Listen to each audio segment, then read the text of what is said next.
India को बहुत support मिलेगी ट्रंप एडमिनिस्ट्रेशन से, ये इस वाइस प्रेसिडेंट की मौजूदगी में, और खासतौर पे उनकी वाइफ का भी बैकग्राउंड इंडिया से। सबसे जेडी वांस जो रनिंग मेट हुआ है डिक्लेयर डोनाल्ड ट्रंप का, और उषा चिलुकुरी जो उसकी वाइफ है, उसका पता लगाया है पाकिस्तानियों को कि एक प्रैक्टिसिंग हिंदू है तो पाकिस्तानियों को सांप सूंघे। मैं आपको बता रहा हूं, खट्टी डकारें आ रही हैं लाहौर के स्टूडियोज में, खट्टी डकारें।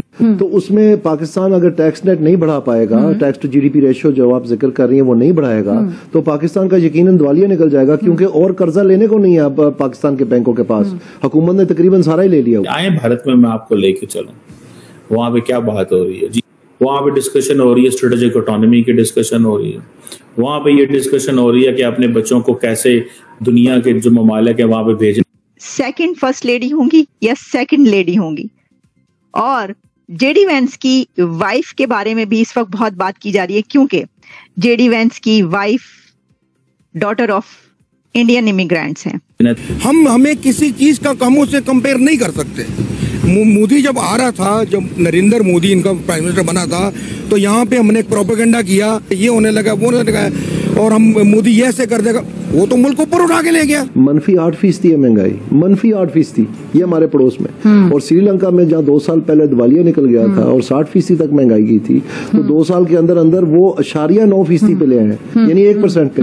तो आखिरकार यहाँ पर क्या वजह है कि ये नहीं नीचे आ रही? हम लाते हैं टॉक शोज और अनलिमिटेड एंटरटेनमेंट सिर्फ यूट्यूब पर।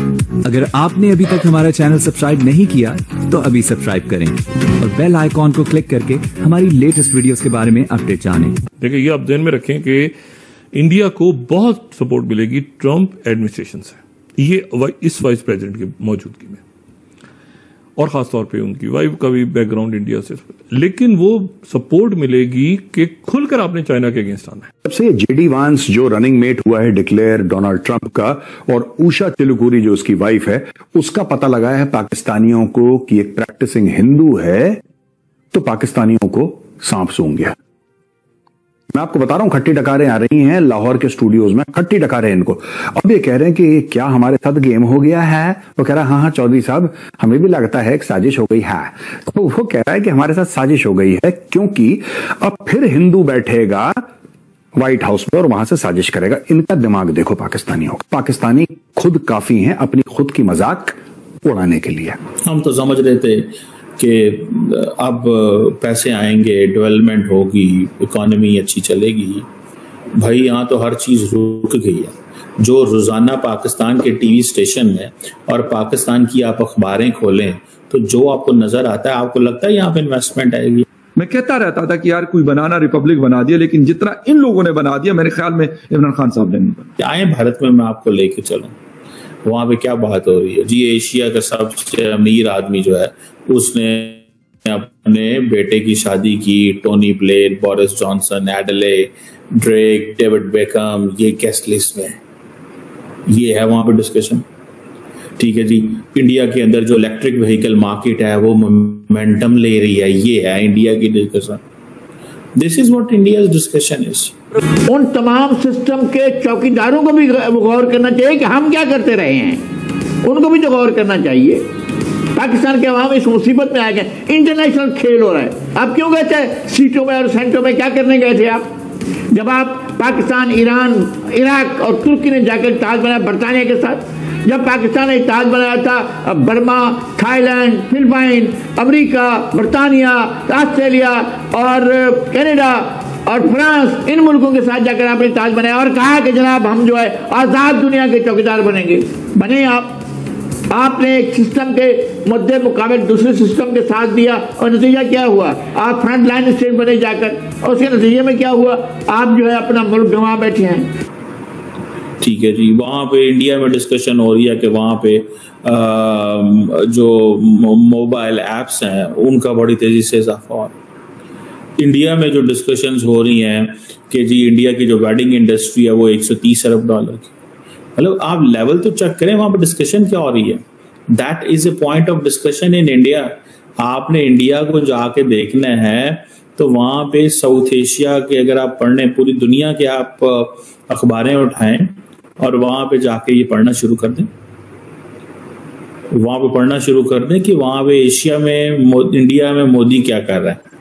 जेडी वैंस के जो अमेरिका के नेक्स्ट वाइस प्रेसिडेंट बन सकते हैं, ज्यादा चांस जो है वो ट्रंप का नजर आ रहा है। तो उसके बाद अगर ये वाइस प्रेसिडेंट बनेंगे तो इनकी वाइफ सेकंड फर्स्ट लेडी होंगी या सेकंड लेडी होंगी। और जेडी वैंस की वाइफ के बारे में भी इस वक्त बहुत बात की जा रही है, क्योंकि जेडी वैंस की wife daughter of Indian immigrants हैं, उनका नाम है उषा। तो देखिए ये कितनी दिलचस्प बात है, कितनी इंटरेस्टिंग है ये बात कि जो अमेरिका के इलेक्शन हो रहे हैं उसके अंदर जो कैंडिडेट्स हैं उनकी सेकंड, यानी आप समझ सकते हैं ना कि एक प्रेसिडेंट और वाइस प्रेसिडेंट जो हैं, कैमला हैरिस बाइडेन की वाइस, तो वाइस प्रेसिडेंट भी इंडियन ओरिजिन से होंगी। और जो अगर ट्रंप के वाइस प्रेसिडेंट जीतते हैं तो भी उनका कहीं ना कहीं ताल्लुक जाकर बनता है इंडिया से, क्योंकि वो इंडिया के दामाद हैं क्योंकि उनकी वाइफ उषा के पेरेंट्स इंडियन इमिग्रेंट्स हैं। यार छोटा दिमाग छोटी सोच, राइट।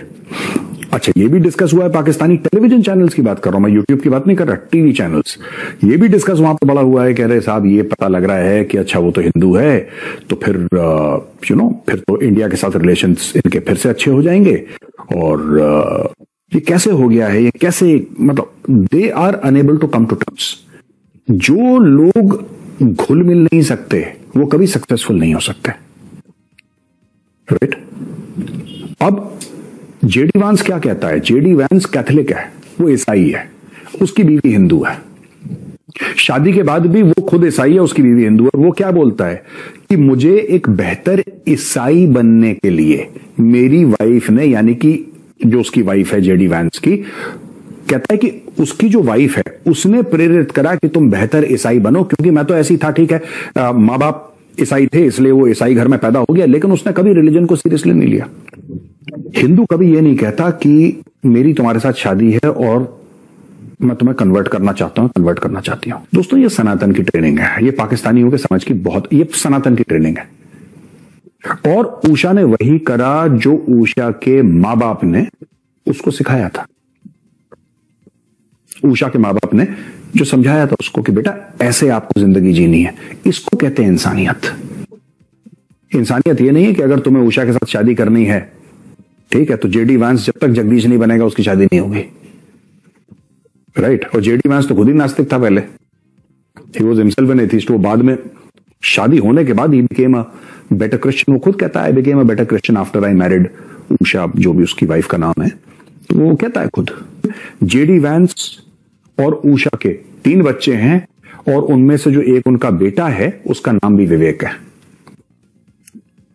उनके एक बेटे का नाम विवेक है।